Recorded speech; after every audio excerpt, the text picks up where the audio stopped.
on this episode of Inside the Epicenter.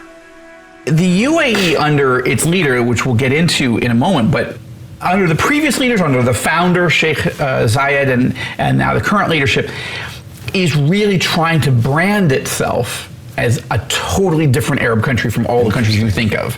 Again, we talked in the previous podcast about Bahrain doing that, and they are doing that, meaning they're very moderate, they're very tolerant, they're very welcoming, they're friendly, religious freedom.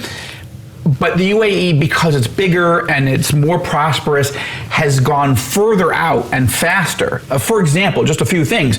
It's the United Arab Emirates that is the first Arab country in history to send a spaceship to the moon. It's the first Arab country ever to send a spaceship to Mars. It's the first Arab country in the Gulf region ever to invite Pope Francis not only to visit, a Roman Catholic Pope, but hold a mass for 150,000 people in a stadium.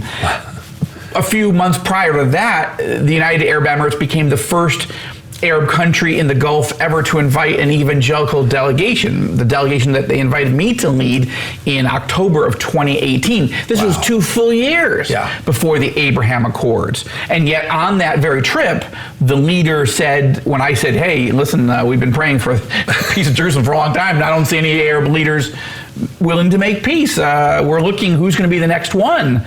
And he said, it's going to be me. To hear this full episode of Inside the Epicenter with Joel C. Rosenberg, look us up on YouTube, Apple Podcasts, Spotify, or wherever you get your podcasts.